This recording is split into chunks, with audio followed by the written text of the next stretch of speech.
Aujourd'hui, donc, nous allons parler, et si je mets en plein écran, ça- voilà, mémorisation et biais cognitifs. Donc, je vous rappelle, pour que tout le monde soit bien au courant, que pour être bien dans sa vie, il faut être pour faire et non pas faire pour être. Je pense que vous avez compris le message d'Inspire. Mais pour être, pour faire, c'est comprendre qui on est vraiment. Parce qu'en fait, quand on est petit, on apprend à mettre des masques, on nous apprend, on nous éduque, et puis quand on est grand, on va voir un coach, un thérapeute pour enlever les masques. C'est toute la logique de la vie. Alors pour mieux comprendre ce qui se passe, aujourd'hui, on va parler de comment se construit notre mémoire pour s'autoriser à vraiment être qui on est. Déjà, je vous présente notre cerveau. Ce n'est pas une peinture que j'ai faite, malgré mon grand talent artistique. C'est une photographie en IRM. Voilà. Donc c'est un réel cerveau, c'est un vrai cerveau. Et notre C'est cerveau, beau. c'est 100 milliards de neurones, 1 million de milliards de connexions synaptiques. C'est une machine très complexe et on vit une période fantastique puisqu'aujourd'hui, grâce à l'IRM, grâce aux recherches en neurosciences, on découvre chaque jour un peu plus le fonctionnement du cerveau. Alors on a commencé par faire des recherches par rapport à des pathologies neuronales, mais en fait, ça s'est développé sur la compréhension de comment notre cerveau fonctionne. Et donc aujourd'hui, je vais vous partager avec vous certaines clés de compréhension de façon assez simple. On en a vu pas mal déjà dans les précédents webinaires. Donc déjà, notre corps est en même temps un récepteur d'informations, mais en même temps un émetteur. Tout passe par le corps.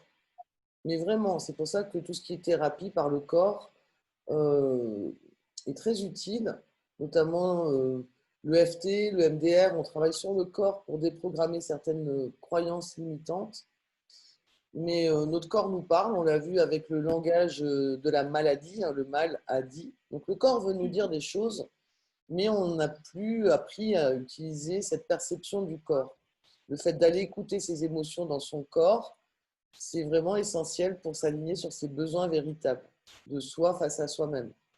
Donc la vision et l'ouïe, surtout la vision est le sens le plus utilisé, c'est le sens le plus sollicité. Et puis après, on a l'odorat, le goût et le toucher qui sont beaucoup moins sollicités, mais qui sont des capteurs sensoriels qui envoient des informations à notre cerveau, qui sont traités au niveau du cerveau limbique principalement. Et au niveau de l'amygdale, on va produire donc, des neurotransmetteurs qui vont ensuite s'exprimer sous forme d'émotions. Et donc le corps va réagir. Donc, je vous rappelle les 4 parties du cerveau. Donc le reptilien, qui est vraiment le cerveau de la survie. Le cerveau, il a vraiment 2 objectifs. C'est vous maintenir en vie, mais en vie physique, physiologique, et avoir du plaisir. Donc survie, plaisir, c'est vraiment les 2 catalyseurs. Quand on se sent euh, mal par rapport à une réaction, je ne sais pas, en société, d'humiliation, de colère, en fait, le cerveau, il va réagir pour nous protéger de la survie. Quand on se sent rejeté d'un groupe, pour lui, le cerveau, c'est attention, alarme, rejet du groupe égale mort. Ensuite, on a le paléolymbique, qui est tout ce qui est rapport de force, dominant, dominé, confiance en soi, et le néolimbique en jaune, qui est tout ce qui est expression sociale, tout ce qui est motivation, démotivation, conditionnement. Donc c'est ici, on va stocker, notre mémoire va se stocker principalement dans cette partie jaune. Et la partie bleue est donc le néofrontal, la partie frontale du cerveau, donc le néocortex. Et c'est toute la partie qui s'adapte au changement. Quand vous apprenez quelque chose de nouveau, vous apprenez à conduire, c'est d'abord votre néocortex qui va fonctionner. Vous allez réfléchir où se trouve l'accélérateur, le frein. Et une fois que vous avez acquis un nouveau enseignement, ça passe au niveau du limbique, donc ça passe en automatique. C'est pour ça que maintenant, quand vous conduisez, vous réfléchissez plus du tout où se trouve l'accélérateur, le frein, comment passer les vitesses, et que même vous arrivez parfois chez vous en vous demandant comment vous êtes arrivé chez vous. Parce que c'est votre pilote automatique qui prend le dessus.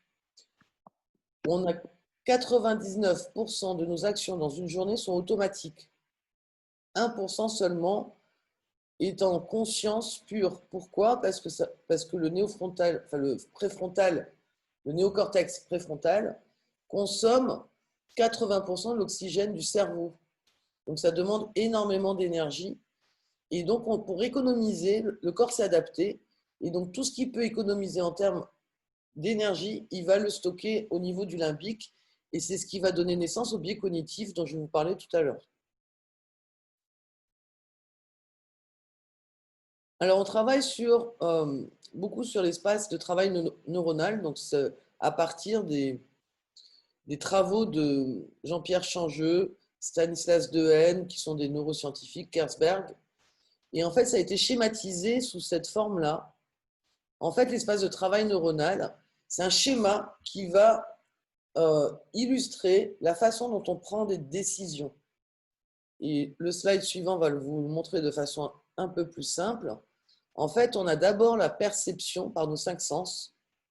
On va activer notre mémoire. On va évaluer les circonstances. On va donner de la valeur à certaines choses par rapport à d'autres. On va porter notre attention sur certains objets pour prendre une décision qui est l'action. Donc en fait, la perception, c'est la capacité de percevoir les choses autrement. Le fait d'utiliser un journal créatif, de faire des ateliers créatifs, de travailler en mind map, nous permet de réfléchir de façon différente. La mémoire, c'est le sujet du jour et je vais développer cette partie-là. Donc, à quelle mémoire on fait appel? Et c'est là où se trouvent aussi les biais cognitifs et on a différents types de mémoire. L'évaluation, à quoi donne-t-on de la valeur? Pardon, l'attention ici, à quoi on porte de l'attention? Quand vous voulez acheter une voiture, vous voyez que cette voiture dans la rue. Si vous étiez enceinte, vous voyez que des femmes enceintes. En fait, c'est ce qu'on appelle le cerveau attentionnel. On porte son attention sur quelque chose de spécifique. Quand on a un sujet en tête, eh ben, on se focalise là-dessus. C'est un peu le principe aussi de résonance et de l'intention. Quand vous êtes focalisé sur une intention, eh ben, c'est comme ça qu'on attire aussi des situations particulières. Et l'évaluation, c'est à quoi donnons-nous de la valeur par rapport à notre culture, par rapport à notre décision, qu'est-ce qui est important pour nous? Est-ce qu'il y a des choses qu'on trouve éthiquement pas correctes? Est-ce qu'on utilise aussi notre intuition? Et donc, on va prendre des décisions pour agir, décider, c'est une action, et ensuite agir.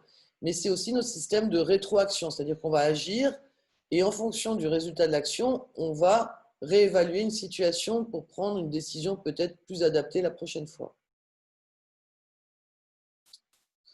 Alors, nous avons 4 façons d'apprendre. La première, c'est l'instruction. L'instruction qui vient d'autrui, c'est-à-dire on vous apprend à faire de la bicyclette, on vous apprend une langue, vous apprenez un nouveau logiciel. La deuxième façon d'apprendre, c'est par mimétisme. C'est pour ça qu'on a l'accent de nos parents. On fait appel aux neurones miroirs. Donc en fait, quand vous êtes avec des personnes avec qui vous travaillez de façon régulière, ce qu'on appelle le langage, la culture d'entreprise, il y a un langage spécifique, même dans des domaines particuliers. On ne va pas utiliser le même langage dans le secteur de la banque que dans un secteur artistique, par exemple, et même la façon de s'habiller. On peut reconnaître des gens quand on arrive d'une certaine région, hein, quand on atterrit à Paris, qu'on vient du Sud, ben on nous dit que ça se voit qu'on vient du Sud. On a un look différent. La troisième façon d'apprendre, c'est la boucle d'essai-erreur, ce qu'on appelle le feedback. On apprend à marcher parce qu'on tombe. On a besoin de trouver son repère, on a besoin de trouver son centre pour savoir comment marcher. Alors de plus en plus dans les entreprises, on prend en compte cette façon d'apprendre. C'est un peu la culture de l'erreur. On a un peu même basculé un peu trop dans cette culture de l'erreur. C'est le principe du management qualité avec la boucle d'amélioration continue aussi. C'est qu'on apprend, mais on apprend de nos erreurs ou des réclamations clients. Pour adapter un meilleur service au client, on va apprendre de nos erreurs. Et le cerveau, il a besoin d'expérimenter pour apprendre. Tout ce que je vous dis là, si vous ne l'expérimentez pas, vous allez l'intégrer, mais vous allez encore plus l'intégrer si vous le mettez en pratique. Et la quatrième façon d'apprendre, c'est ce qu'on met en place dans l'accompagnement au changement, on va inhiber certains apprentissages antérieurs. Les apprentissages antérieurs, ça va être tous les schémas automatiques, dont les biais cognitifs.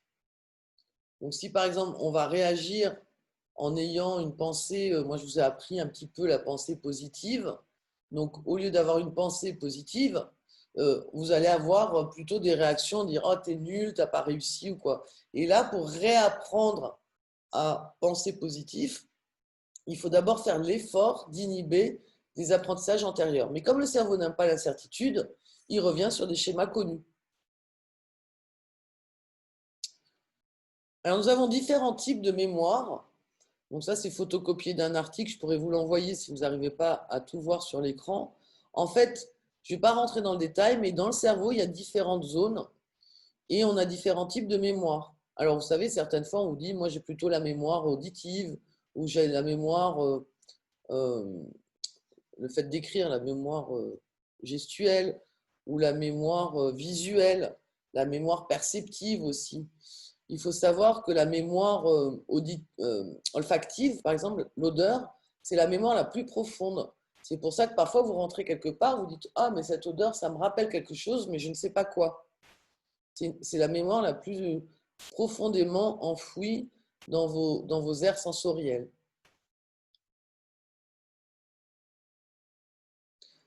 La mémoire, c'est un processus de changement physiologique. Donc là, vous voyez, je ne sais pas si vous avez fait un peu de biologie, ça c'est un neurone. Là, vous voyez mon curseur. Donc ça c'est un neurone et on a des récepteurs sur un autre neurone. D'accord? La mémoire à court terme, ça va être une impulsion unique de neurotransmetteurs, en l'occurrence la sérotonine, et qui va connecter à un autre neurone. C'est ce qu'on appelle la connexion synaptique, cet échange de neurotransmetteurs ici. Par contre, la mémoire à long terme, on va créer des nouvelles connexions. Physiologiquement, le neurone va faire comme un arbre. Il va faire pousser différentes parties de notre neurone. Donc la mémoire, il y a une modification physiologique de nos neurones. Et plus on fait quelque chose de façon répétitive, tu utilises trop ton préfrontal, Lorraine. Tu es fatiguée. Donc, plus on utilise notre mémoire, plus on va créer de nouvelles connexions synaptiques.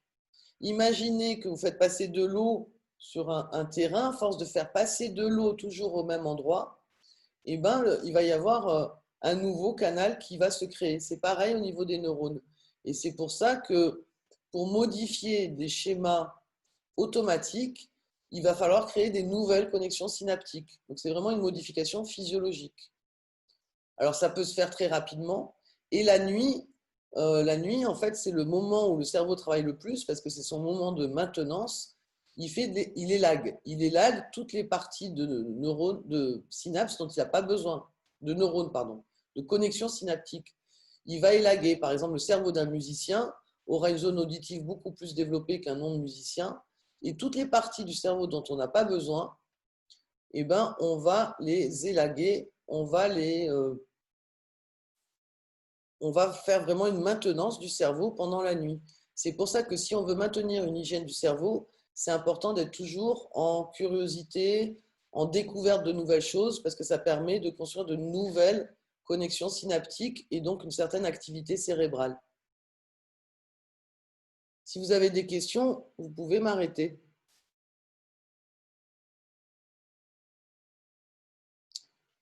Donc la mémoire s'ancre comment? Par le côté émotionnel. Tout le monde se souvient de ce qu'il a fait le 11 septembre par rapport à la forte émotion que ça avait provoqué, le choc que ça a provoqué. On a la mémoire contextuelle. Donc là, on a l'image d'un plongeur, parce qu'en fait, c'est une technique d'apprentissage, mais le contexte, ça va être, par exemple, d'apprendre l'alphabet en anglais avec la chanson A, B, C, D, E, F, G, bla bla bla bla bla bla bla. Donc, on va poser le contexte de la chanson avec l'alphabet pour faciliter la mémorisation. Et c'est comme ça que moi, j'utilise aussi beaucoup les ateliers créatifs parce que ça permet d'ancrer la mémoire. Le fait de faire quelque chose dans un endroit différent vous permet de faciliter l'ancrage de la mémoire. Et bien sûr, la répétition, le fait de répéter va permettre d'ancrer. C'est pour ça que l'entraînement cérébral est très important, comme l'entraînement sportif. Dans l'entraînement sportif, on va entraîner le corps, mais on entraîne aussi certains réflexes, un mode de pensée au niveau du cerveau. Donc l'émotion, le contexte et la répétition, ce sont des catalyseurs de mémorisation. Donc, ce qu'on appelle la mémorabilité, c'est l'importance du contexte et notre mémoire est liée à nos émotions. Vous vous rappelez, on avait vu la prise de décision par les émotions. Il n'y a pas de décision sans émotion. Je vais y revenir plus tard dans ces slides. Donc, Antonio Damasio, qui est un neuroscientifique, a prouvé qu'il n'y avait pas de décision sans émotion. Et notre mémoire aussi. Et nos mémoires sont vraiment liées à nos 5 sens. Rappelez-vous la Madeleine de Proust. Voilà, donc c'est vraiment nos 5 sens nous permettent de réactiver notre mémoire. Et par contre, on a plus tendance à nous rappeler des événements négatifs. Et du coup, c'est important de développer une psychologie positive, d'être dans la gratitude et la bienveillance pour ne pas focaliser que sur ce qui est négatif, mais aussi sur ce qui est positif.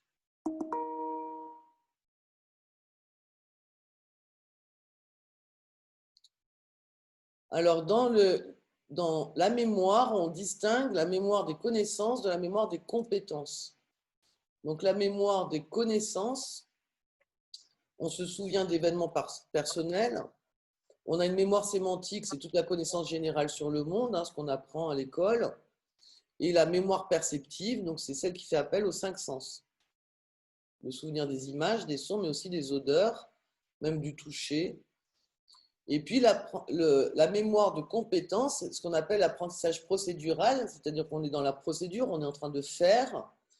Donc on a des mémoires perceptivo-moteurs, on apprend à faire du vélo, c'est moteur.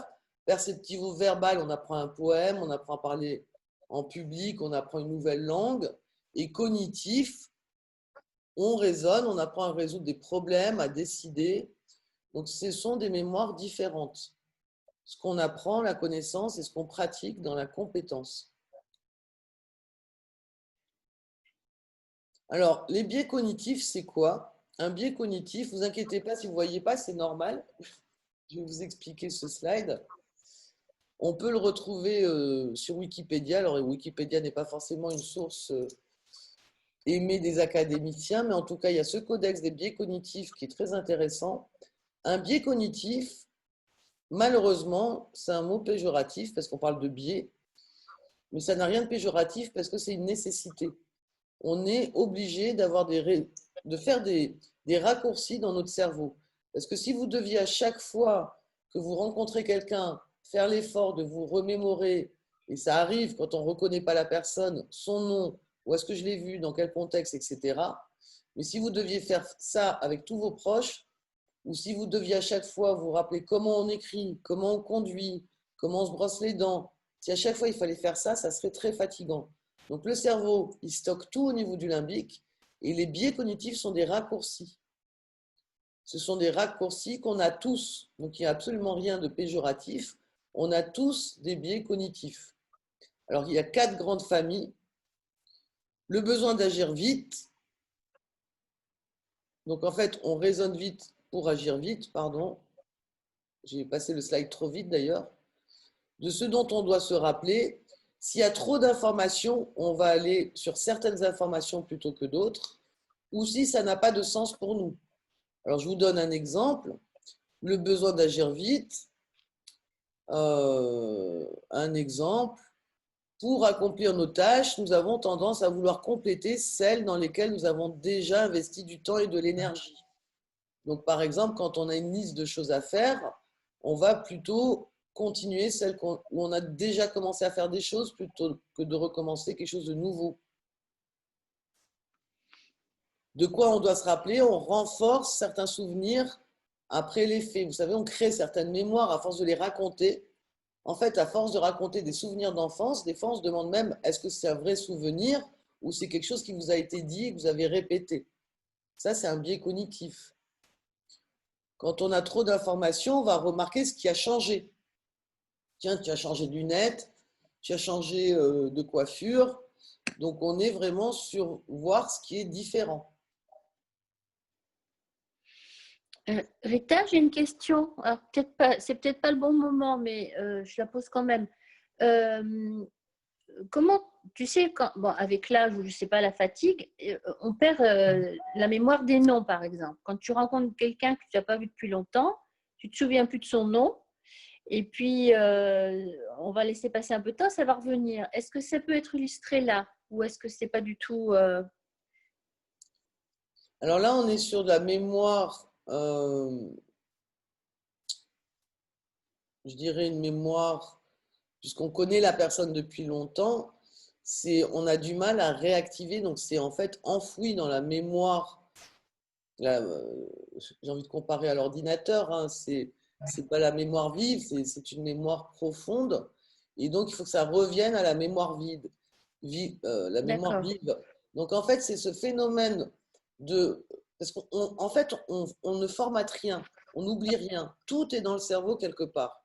Alors, le c'est cerveau, ça. c'est pas un ordinateur qu'on peut formater. Par contre, de ramener à la conscience un souvenir lointain, ça demande un effort. Donc, effectivement, au niveau de la physiologie, puisqu'on a une physiologie qui se fatigue avec l'âge, eh ben, on a du mal à réactiver cette mémoire vie. C'est pas un biais, ça, c'est vraiment de la physiologie pure. D'accord, d'accord. Mais quand je te dis, c'est par exemple un nom, tu vois, quelqu'un dans l'entreprise que tu n'as pas vu depuis un moment, et puis le nom ne te revient pas tout de suite, et puis bon, au bout d'un moment, en faisant des associations, je ne sais pas trop quoi, ça revient, mais ça ne revient pas sur le moment. Ben, les associations, ce sont les connexions synaptiques. Tu vas reconnecter au contexte. Où est-ce que tu l'as vu? Avec qui? Tiens, au fait, c'était telle réunion. Ah ben oui, voilà, c'était un D'accord, tel. En d'accord, fait, mais c'est pas instantané, quoi, c'est ça que je veux te dire. non, ça demande un effort, mais en fait, tu Ouais, fais ces connexions en conscience, par contre.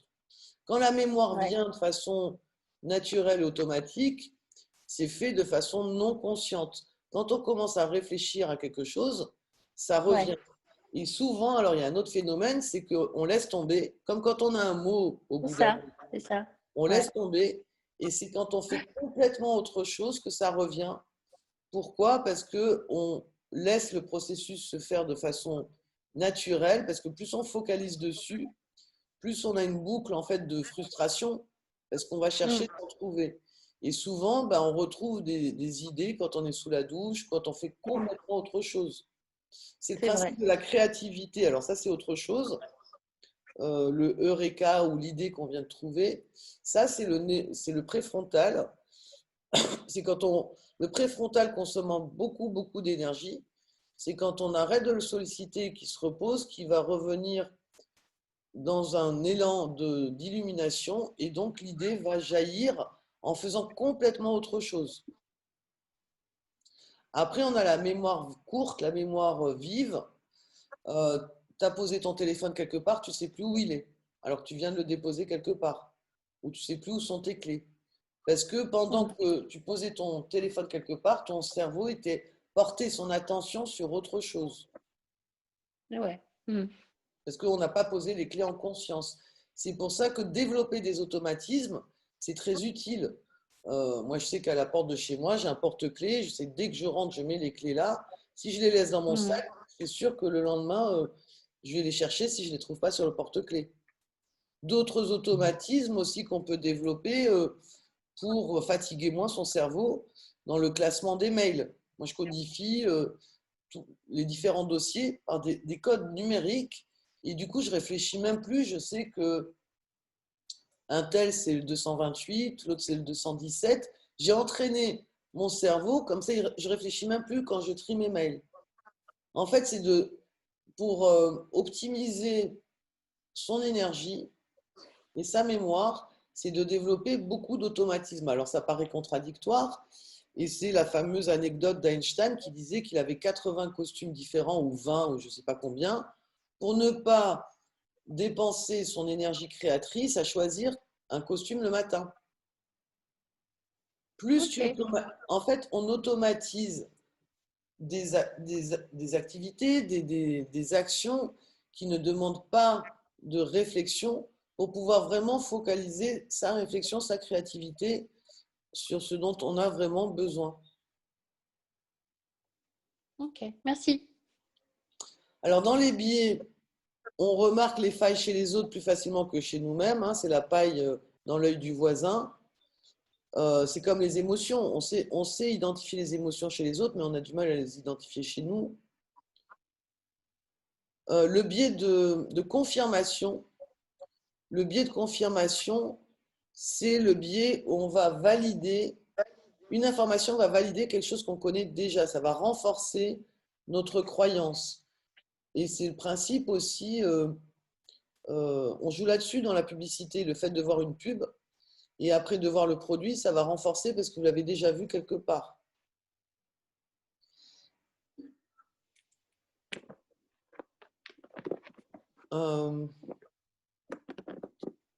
Après, dans la quatrième partie, donc donner du sens, nous imaginons que les personnes que nous aimons ou que les choses avec lesquelles nous sommes familiers sont meilleures que les choses et les personnes qui ne le sont pas. On va donner plus de confiance à une parole dite par quelqu'un qu'on connaît que quelqu'un qu'on ne connaît pas. Ça, c'est tout à fait naturel, mais c'est un biais cognitif. Pourquoi la personne qu'on ne connaît pas ne dirait pas quelque chose de valide? C'est un a priori. Les biais cognitifs sont les préjugés, les a priori. Et on a des a priori sur tout, et c'est normal parce qu'on a besoin de ces repères. Quelqu'un qui est différent. Alors, c'est un des biais aussi. Vous savez, dans les écoles, l'enfant qui est différent, qui arrive d'un autre pays ou quoi, eh ben, on a des préjugés sur lui parce qu'il est différent. Ou bien dans le travail, quelqu'un qui va s'habiller de façon différente. Tout ça, ce sont des préjugés. Mais déjà, de prendre conscience que c'est normal, que c'est naturel, de ne pas culpabiliser d'avoir des préjugés. On dit souvent, mais ne juge pas trop vite, pas de préjugés, etc. Et en fait, on les a tous, ces préjugés, parce qu'on en a besoin pour créer des repères. Par contre, ce qui est important quand il y a une décision importante à prendre, c'est prendre conscience de ces préjugés. Là, vous réactivez votre préfrontal, donc vous passez du mode mental automatique au mode mental préfrontal. Vous dites, attends, ne juge pas trop vite, prends plus d'informations, prends plus de temps. Et malheureusement, dans les décisions, dans les entreprises, aujourd'hui, on résume des tonnes de documents en quelques slides. Donc, on réduit le prisme parce qu'on a beaucoup d'informations et donc on prend beaucoup de décisions avec des biais cognitifs. C'est-à-dire qu'on réduit le champ de l'information. Le biais cognitif, c'est la confiance en certaines marques. D'accord, les voitures allemandes sont de meilleure qualité que les voitures françaises. Ça, c'est un biais cognitif. Aujourd'hui, ça peut-être été vrai un certain temps. Aujourd'hui, c'est plus le cas. Désolée, Sylvia. Ou bien, j'ai une voiture allemande. Donc, il faut vérifier, en fait. Il ne faut pas, quand on a des décisions importantes à prendre, il faut prendre conscience qu'on a des biais et vouloir aller plus loin. Quand quelqu'un passe à 100 à l'heure en pleine ville, on va dire, mais il est complètement débile celui-là. Voilà, on va juger la personne, mais peut-être que cette personne est en train d'emmener son fils à l'hôpital. Ou bien on est en train de rouler, on est en retard, et puis il y a quelqu'un qui roule à 20 à l'heure devant nous, on va réagir en disant mais qu'est-ce qu'il fait? Mais vous aussi, ça vous est arrivé de chercher votre chemin et de rouler à 20 à l'heure. Vous voyez, toutes ces réactions en fait très spontanées sont des raccourcis qui sont non réfléchis. C'est une réaction que vous avez où on colle des étiquettes aux gens, mais on a besoin de coller des étiquettes aux gens pour se repérer. Bien sûr, il y a le biais de la couleur de peau aussi, qui est un grand biais cognitif. Et là, il y a des tests sur Internet, vous pouvez vous tester. Moi, je me suis testé. Les gentils, c'est toujours les blancs, et les méchants, c'est toujours les gens d'autres couleurs. Ce sont des biais cognitifs également. Tout ça, ça vient de quoi? ça vient de notre mémoire, mais pas que de notre mémoire individuelle, mais aussi la mémoire collective. Et donc, quand on veut modifier certains modes de pensée, parce qu'on pose des étiquettes sur tout, il faut travailler dur pour gagner de l'argent, il faut souffrir pour être belle, il faut beaucoup de travail pour réussir dans la vie. Tout ça, ce sont en fait des postulats. Mais le fait de, si vous voulez changer dans votre façon de vivre et de penser, c'est de remettre en question certains postulats, pas tout parce que ça ferait trop d'incertitudes pour le cerveau, pour vous poser des questions sur vos croyances réelles. Est-ce que c'est vraiment important de mettre beaucoup d'efforts sur telle ou telle tâche? Est-ce que je mérite tel ou tel succès parce que je n'y ai pas mis assez d'efforts? Est-ce que, est-ce que je suis digne de recevoir autant d'abondance dans ma vie? D'accord? Donc c'est vraiment parfois de prendre conscience de vos biais cognitifs, parce qu'on en a tous, d'accepter que vous en avez, parce que c'est naturel, mais de prendre un certain recul, d'aller analyser quels sont ces biais qui m'empêchent en fait de penser autrement, qui m'empêchent de penser de façon créative. Pourquoi on ne pourrait pas présenter des rapports d'une façon différente? Vous savez, c'est aussi la mémoire collective de l'entreprise. Pourquoi on utilise la photocopieuse comme ça? Ah bah parce qu'on a toujours fait. Ce sont des dogmes qu'on ne remet pas en question, en fait. Donc le fait de remettre en question, c'est prendre du recul et c'est là où vous faites intervenir votre préfrontal et c'est là où vous devenez créatif et que vous adaptez au changement. C'est vous accepter qu'on fasse différemment. C'est s'autoriser à faire différemment que de prendre du recul sur ces biais-là. Ça va? Oui, tu parlais des croyances, mais effectivement, ce que j'allais dire, les croyances, tu les mets vraiment dans les biais cognitifs. C'est Alors, pas toutes, forcément parce que là, pas on toutes. Enfin, catégorise, mais beaucoup, oui. des croyances limitantes, mais oui, effectivement, c'est un biais. Une croyance est un biais, donc. Ouais. Après, pas toutes, parce qu'il y a des croyances qui ne sont pas des biais. Le mot biais, déjà, est biaisé, je trouve, puisque c'est naturel, c'est un fonctionnement de notre cerveau, c'est la façon dont la mémoire se construit. Mais certaines des croyances limitantes ne sont pas forcément des biais, mais ça peut devenir un biais, oui.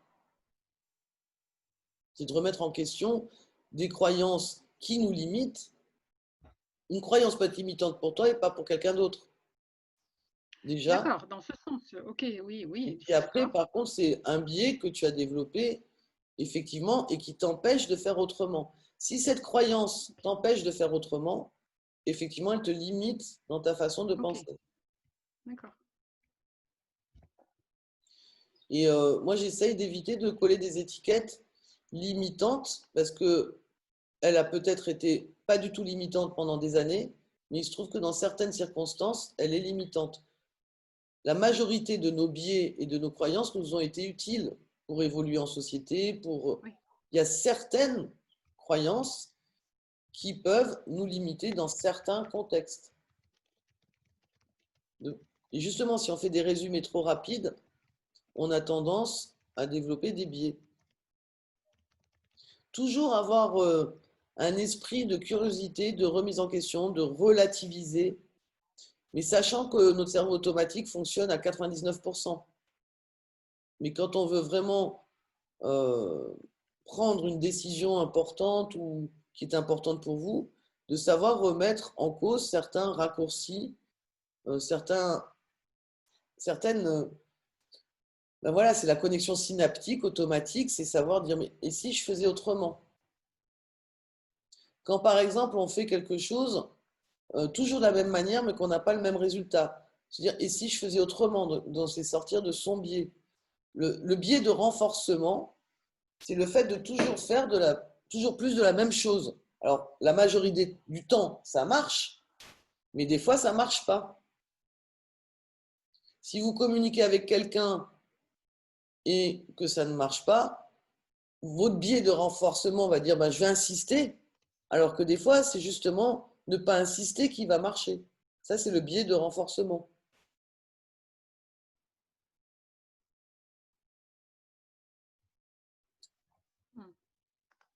Par contre, à l'inverse, pour développer la mémoire, c'est de sortir de ces biais-là. C'est pour ça que la surprise, le fait d'animer une formation de façon différente, le fait d'apprendre de façon différente va renforcer la mémorisation.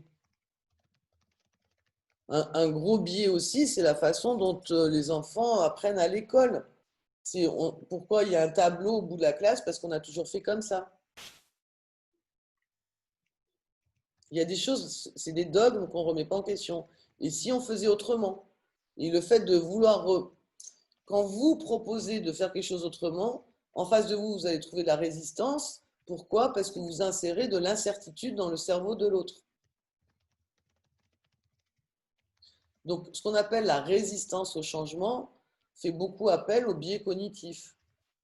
Parce que les personnes n'aiment pas être perturbées, n'aiment pas faire autrement. Ça remet en question leur certitude et notamment leur biais. Mais à l'inverse, si on les sort de leur routine, ça va déclencher la mémorisation.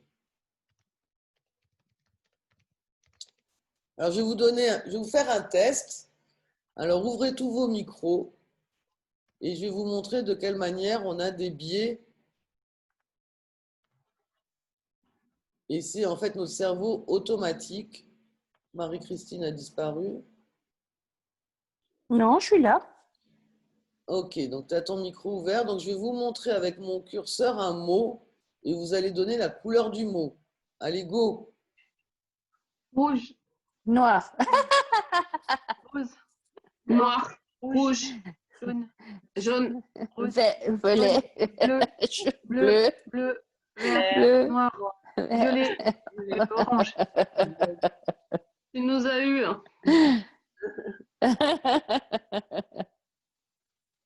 Alors là, c'est pas forcément un biais, mais c'est pour vous montrer l'automatisme de notre cerveau. C'est-à-dire que si je vais moins vite et si vous concentrez, vous allez arriver à donner la couleur du mot.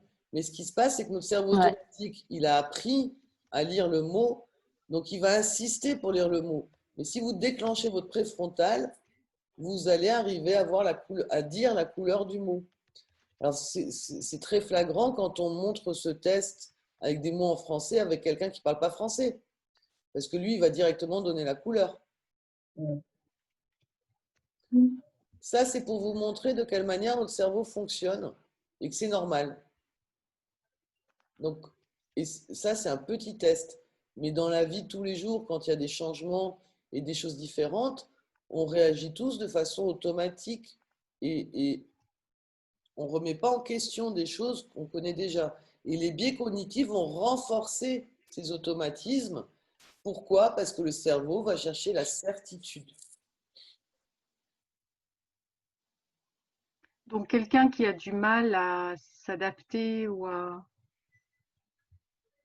changer ou à faire autrement, donc c'est parce qu'effectivement, ça génère chez lui une insécurité, une peur. C'est ça. Donc, quand on fait de l'accompagnement au changement, c'est d'aller commencer à comprendre quelles sont les raisons de ces peurs et d'aller travailler sur ces leviers-là pour donner envie d'avancer, d'explorer en sécurité. Et c'est pour ça que l'accompagnement au changement, bah, c'est un vrai métier. Ça ne se fait pas comme ça. Et c'est pour ça que d'ailleurs, beaucoup d'entreprises n'accompagnent pas au changement parce que c'est la meilleure des choses à faire. Bon, de plus en plus, elles accompagnent. Les choses ont évolué. Mais moi, la première des choses que je fais quand j'arrive dans une entreprise ou avec une personne en coaching individuel, c'est de bien comprendre le fonctionnement et quels sont les leviers de motivation pour trouver la partie sécurisée et d'aller pas à pas. On ne peut pas tout changer en même temps. Oui. Si on change trop de paramètres en même temps, ça insécurise les personnes. Oui, du coup, dans le levier de la motivation, tu vas vers le plaisir. Donc, qui dit plaisir, tu bypasses, enfin, tu utilises le deuxième mode du cerveau, là, dont tu as parlé, c'est ça? Alors, j'utilise... Peur ou cerveau? Tu sais, il y avait deux trucs, là, tu nous as montré tout à l'heure. Peur ou plaisir, pardon. J'utilise surtout les 4 émotions. Donc, ça, je l'avais fait dans un autre webinaire qui est sur YouTube. C'est neurosciences et changement. Donc en fait, on a 4 émotions principales. Donc il y a le désir, la colère, la peur et la détresse. Et donc on va chercher à amener les gens vers l'envie d'explorer en écoutant, en sachant écouter, en ayant des clés de communication avec eux sur leur peur, leur colère ou leur détresse. Donc quelqu'un qui est en colère, on va plutôt lui parler sur son savoir-faire. Quelqu'un qui est en détresse, on va plutôt lui parler sur son savoir-être, sur le lien social. Et chaque personne étant différente, le meilleur management, c'est un management différencié, sans être psy, simplement en ayant des clés de lecture différentes. Ah, d'accord, oui. Et par Il est contre, sur YouTube, c'est ça? oui, Neurosciences et changements? il me semble que c'est sur YouTube. Oui. Ok. Et là, on travaille sur les 4 émotions. Mais effectivement, dans la résistance, il faut comprendre que le cerveau n'aime pas l'incertitude. Et là, on va arriver au lien avec les émotions dans la mémoire. Avant d'arriver aux mémoires, je vais vous parler de mémoire du futur. La mémoire du futur, c'est l'anticipation, c'est la projection dans le futur. Mais en fait, on ne peut pas imaginer autre chose dans notre futur que ce qu'on connaît déjà. C'est pour ça qu'on répète des schémas connus. Donc, pour pouvoir imaginer un autre futur, imaginez quelqu'un qui se plaint d'une situation, mais qui continue toujours à faire plus de la même chose. Son futur ne changera pas. S'il veut que son futur change, il doit changer sa représentation des choses. Et dans le cerveau, la mémoire du futur, l'anticipation, se trouve dans les mêmes zones que la mémoire du passé. Donc, quand on fait un accompagnement collectif, au lieu de vouloir projeter les gens directement dans quelque chose de nouveau, dans un futur désiré, c'est d'abord s'assurer qu'on partage la même perception du présent. Et c'est pour ça que beaucoup de projets capotent, parce que on s'est mis d'accord sur un chemin, on s'est mis d'accord sur un objectif, sauf qu'on ne part pas du même point. Donc la première des choses, c'est de partager la perception du présent. Et pour ça, moi, j'utilise un modèle d'intelligence collective. On commence par partager la perception, l'évaluation, ce à quoi on donne de la valeur. Enfin, on utilise l'espace neuronal de travail pour ensuite aller vers le futur désiré.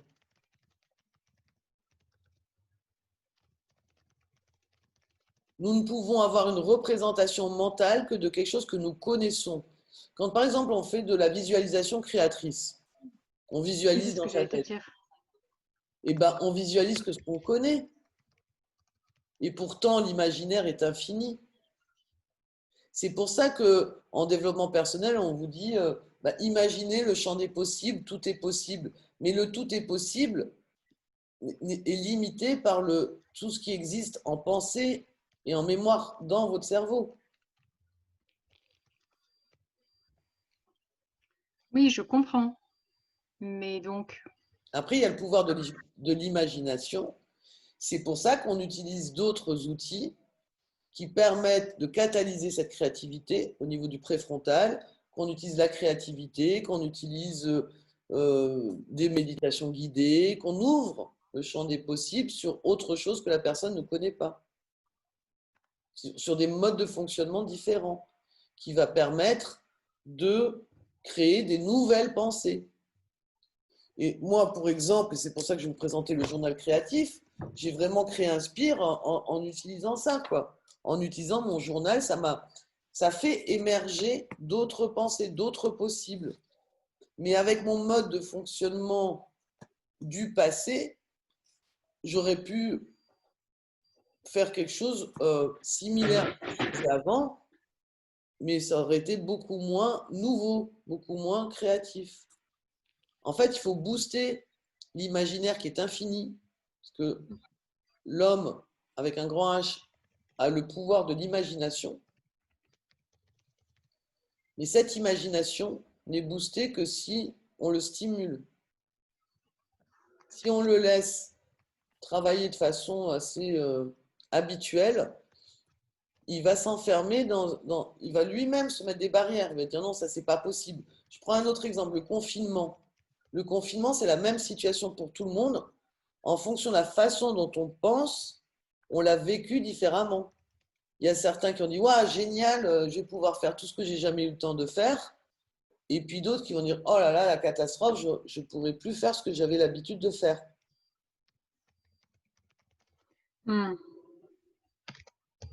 C'est pour ça qu'on dit que les pensées créent les actes. Et pour pouvoir se transformer, si on a envie de se transformer, eh ben, il faut pouvoir imaginer un autre futur que ce qu'on connaît déjà.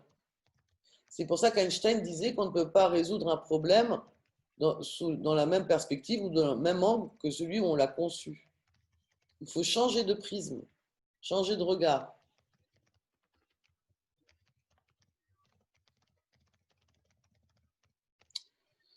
Alors j'en arrive à un autre système qui est très important dans la mémoire, c'est le système de récompense. Le système de récompense au niveau physiologique, tout se passe au niveau de l'amygdale qui est là, et pas les amygdales qui, elle, produit des neurotransmetteurs.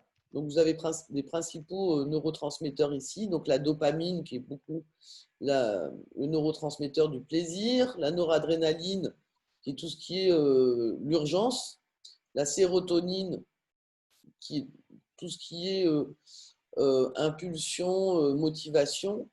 Et donc, bon, il y en a d'autres, hein. Vous avez le cortisol, vous avez les GABA, enfin, il y a plein d'autres neurotransmetteurs. Et en fait, quand il y a un fonctionnement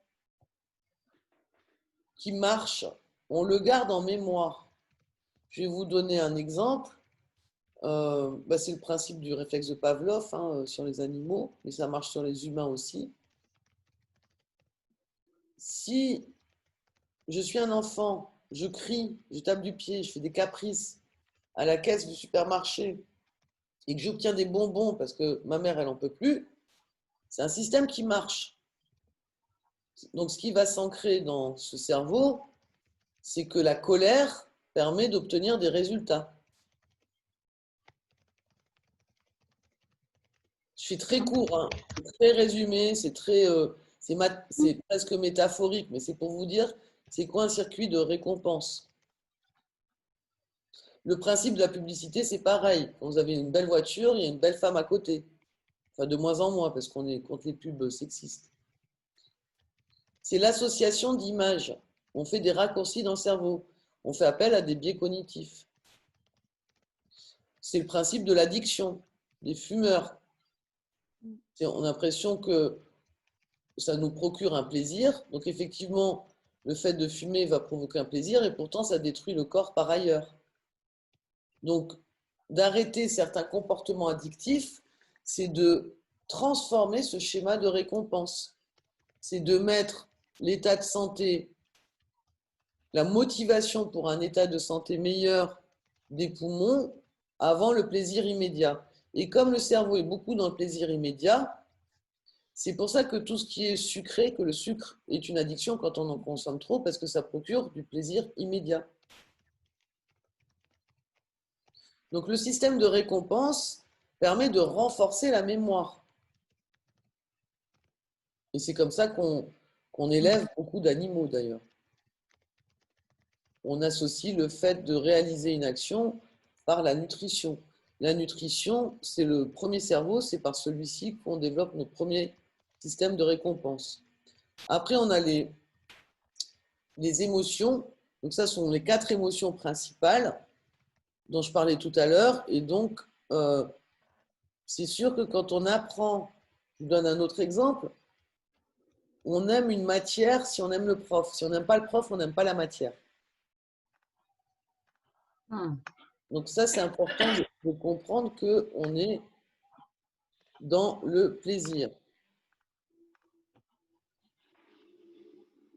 Alors, développer les comportements addictifs et comment les corriger. Ah, si je savais. On travaille beaucoup sur ce système de récompense. On peut travailler en hypnose, en EFT, en EMDR pour justement aller modifier certains schémas non conscients de système de récompense pour changer. Donc, on va creuser un nouveau canal synaptique. En fait, on va trouver une nouvelle croyance.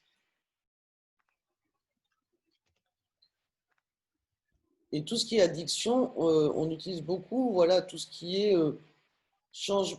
En fait, le MDR, qui est le travail des yeux, si vous en avez déjà entendu parler, pourquoi on travaille sur les yeux? Parce que le nerf optique n'est pas loin de la zone de mémorisation du cerveau limbique. Il y a une autre façon de changer de mémoire, c'est de remettre en conscience des mémoires passées pour les transformer. On peut parler des blessures aussi. Si vous avez vécu une blessure d'abandon tout petit, le fait de reconscientiser cette mémoire, vous la revisitez avec votre cerveau d'adulte et vous construisez une nouvelle mémoire. La personne qui est dans la victimisation, qui est sans arrêt en train de se plaindre parce qu'elle s'est toujours fait avoir, est toujours en train de se dire je me suis fait avoir, je me suis fait avoir, elle renforce ce schéma de pensée. C'est-à-dire on peut être résilient, on peut rebondir si on change notre représentation de notre passé. Non pas en l'embellissant, mais en comprenant que notre mémoire n'est que subjective. Tout le monde a tort, tout le monde a raison. Il n'y a qu'à voir les souvenirs de mêmes enfants dans une famille, mêmes enfants, même enfants dans une famille, ils n'ont pas du tout les mêmes souvenirs. Et pourtant, ils ont vécu la même vie. Donc, notre mémoire n'est qu'une perception de la façon dont on l'a vécu, et notamment par les émotions. Et donc, il faut savoir que la détresse, la colère sont des émotions du passé. On se met en pleurs parce qu'on pense à quelque chose qui nous fait pleurer. On se met en colère par rapport à quelque chose qui nous a mis en colère dans le passé. La peur, c'est une émotion du futur parce qu'on se projette dans quelque chose d'anxiogène. Donc on a peur. Et l'exploration aussi, le désir, la joie, c'est qu'on projette quelque chose de plaisant dans le futur. C'est le principe des publicités. C'est le principe de l'expérience client. C'est-à-dire on projette la personne dans le plaisir d'obtenir tel voyage, tel objet, telle maison.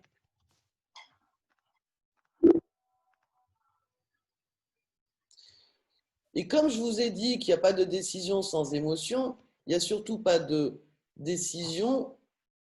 Alors je vais passer là, je reviens après.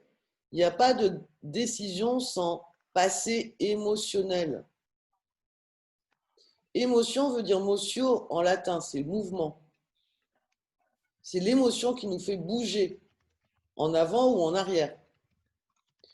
Donc en fait, si on regarde ce schéma qui a l'air compliqué mais qui n'est pas du tout, vous avez une situation ici en haut à droite et vous avez deux schémas de décision.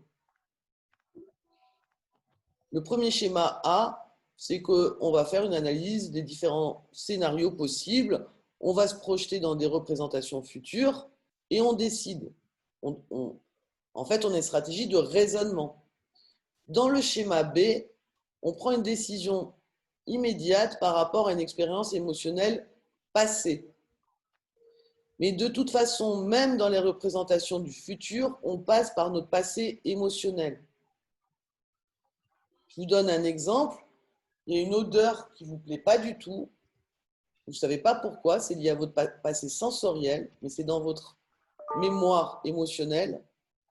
Et ben vous allez toujours avoir un rejet de cette nourriture qui sent cette odeur ou du lieu qui sent cette odeur. Si vous avez un très bon souvenir d'une mémoire par rapport à un contexte sensoriel, vous aurez envie d'aller de l'avant et de vous projeter là-dedans.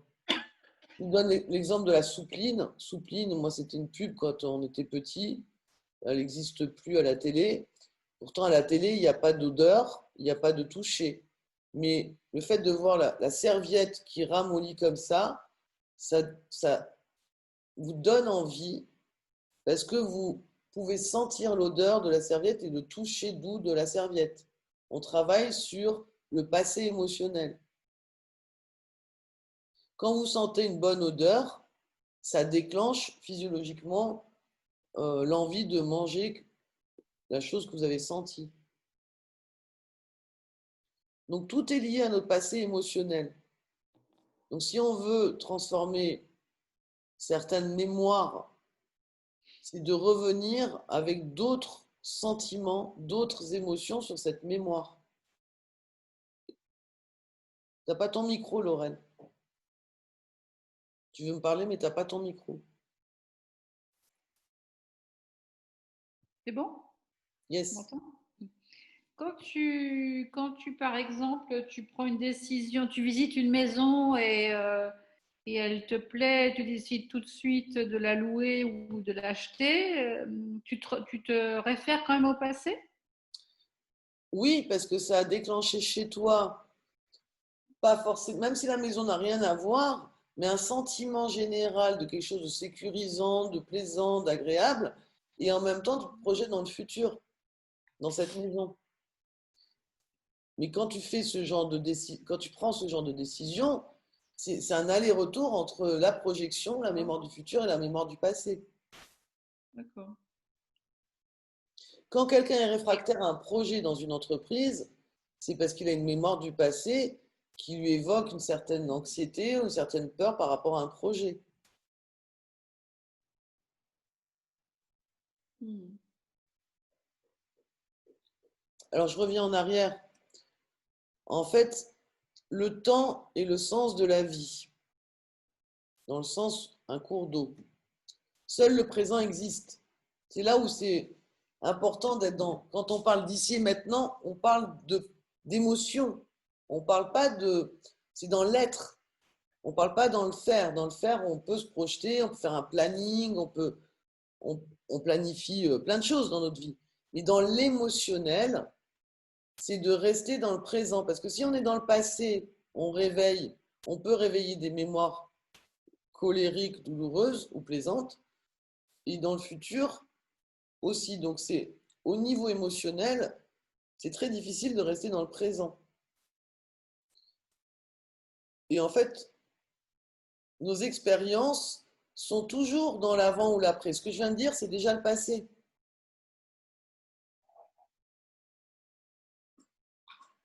Et notre mémoire est subjective. Je pense que vous l'avez compris maintenant. Parce que notre mémoire est le résultat de nos perceptions.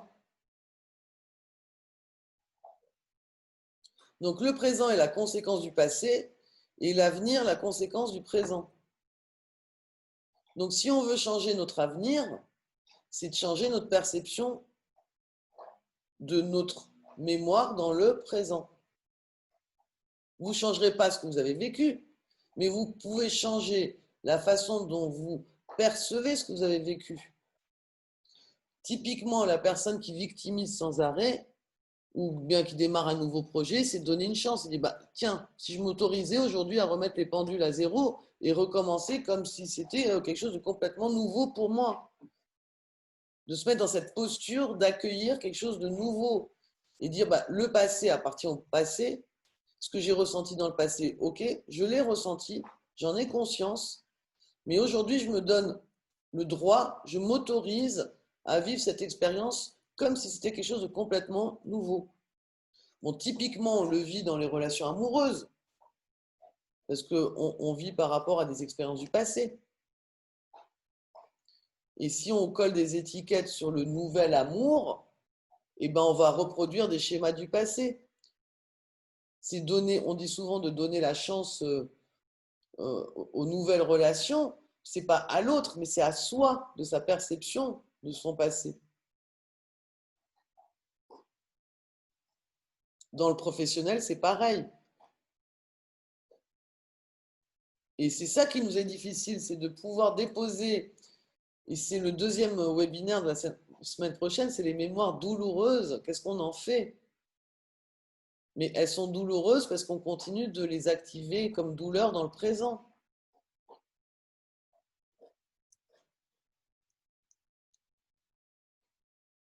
Mais finalement, le seul temps qui existe vraiment, c'est le présent. C'est compliqué ou c'est pas compliqué?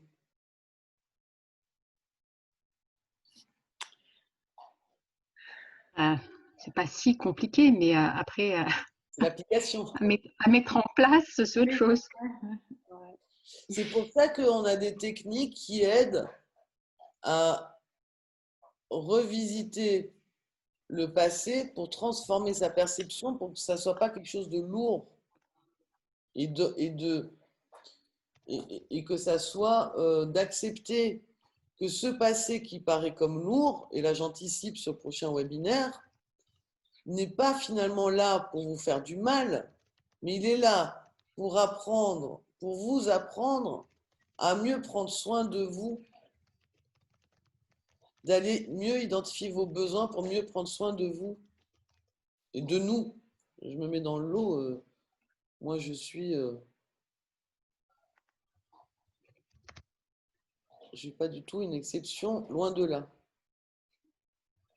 Donc c'est d'arriver à transformer ce qu'on appelle une mémoire douloureuse en une connaissance, en un enseignement, et se dire que finalement toutes ces douleurs qu'on a pu vivre, ce sont des enseignements pour mieux toucher ce qui est bon pour notre être véritable et non pas être dans le paraître. Si vous donnez une image adaptée à l'extérieur de vous, vous allez recevoir en retour quelque chose qui ne sera pas vous. Vous allez recevoir un miroir déformé. Et nos mémoires qu'on ressent comme douloureuses, en fait, on peut aller beaucoup plus loin. On peut parler de choix d'incarnation aussi. On peut dire que si on choisit de vivre dans une famille, alors c'est très difficile à admettre, je conçois, dans le présent, mais si on a choisi un père, par exemple, violent, c'est que notre âme, quelque part, a choisi de vivre ce genre de situation pour expérimenter le conflit extérieur, pour dépasser le conflit intérieur. Mais ça, c'est un autre niveau, c'est un niveau spirituel. Et c'est là où les neurosciences et la spiritualité sont intéressantes à relier. Mais c'est pas facile non plus à accepter parce que là, on change carrément de vision et de dogme. Oui, parce que les vies antérieures, c'est une. Enfin, je veux dire, tout le monde n'y croit pas, quoi. Mais je parle même pas de vie antérieure, je parle d'âme qui choisit son incarnation. Oui, enfin voilà. Pareil. C'est le concept qui est difficile à admettre, c'est qu'on a une âme qui va dans plusieurs corps. Ça, c'est un autre sujet. Je dirais quand vous serez prête, quand vous serez prête, je ferai le webinaire. Une âme et plusieurs vies. Sylvia est prête. Moi aussi. Isabelle. Après, voilà, c'est vous, je pose le sujet et vous avez le libre arbitre. Mais effectivement, quand on prend conscience que notre mémoire, notre vie n'est pas là pour nous faire du mal, mais pour nous apprendre à aller plus vers nous-mêmes, eh ben, on porte un autre regard sur ces mémoires douloureuses qui ne sont plus des mémoires douloureuses, et sans être dans le masochisme, mais dans la gratitude d'avoir pu vivre telle expérience de vie pour nous permettre d'aller un peu plus vers notre être véritable.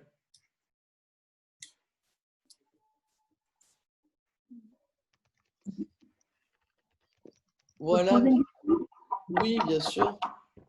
Quand on a quelqu'un dans un groupe de travail, donc, on fait une proposition et lui, il a peur dans cette proposition, comment on peut l'amener gentiment à changer d'avis sans imposer une volonté?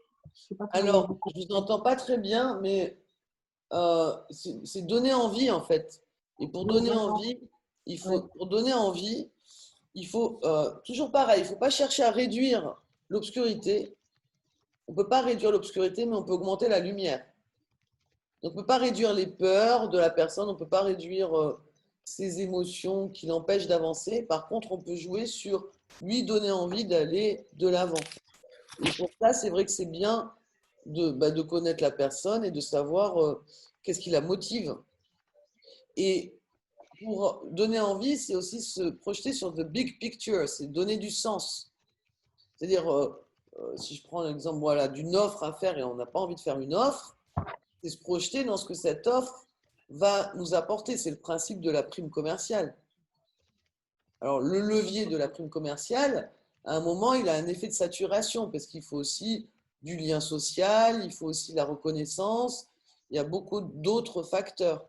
Mais ce qui est important pour générer ce déclic, c'est donner envie à la personne.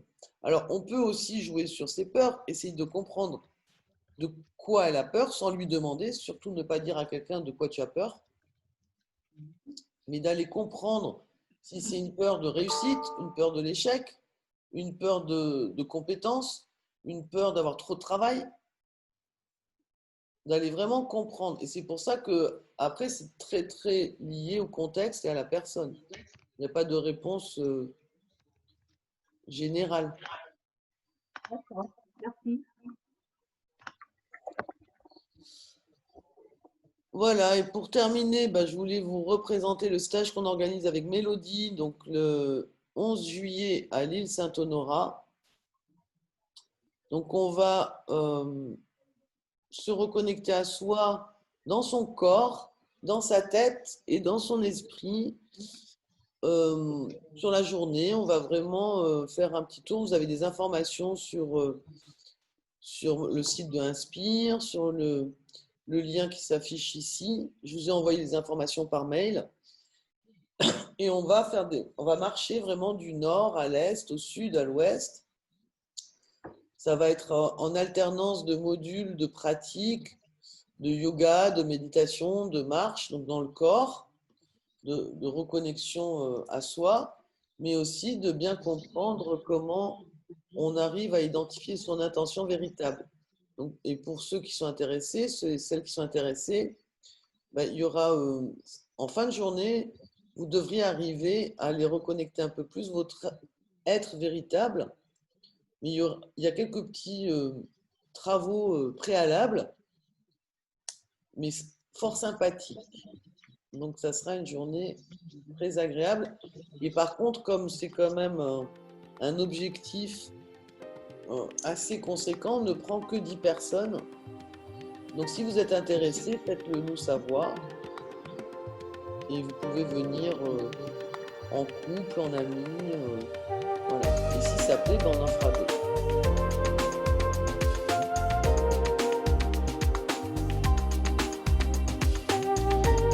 Prochain webinaire.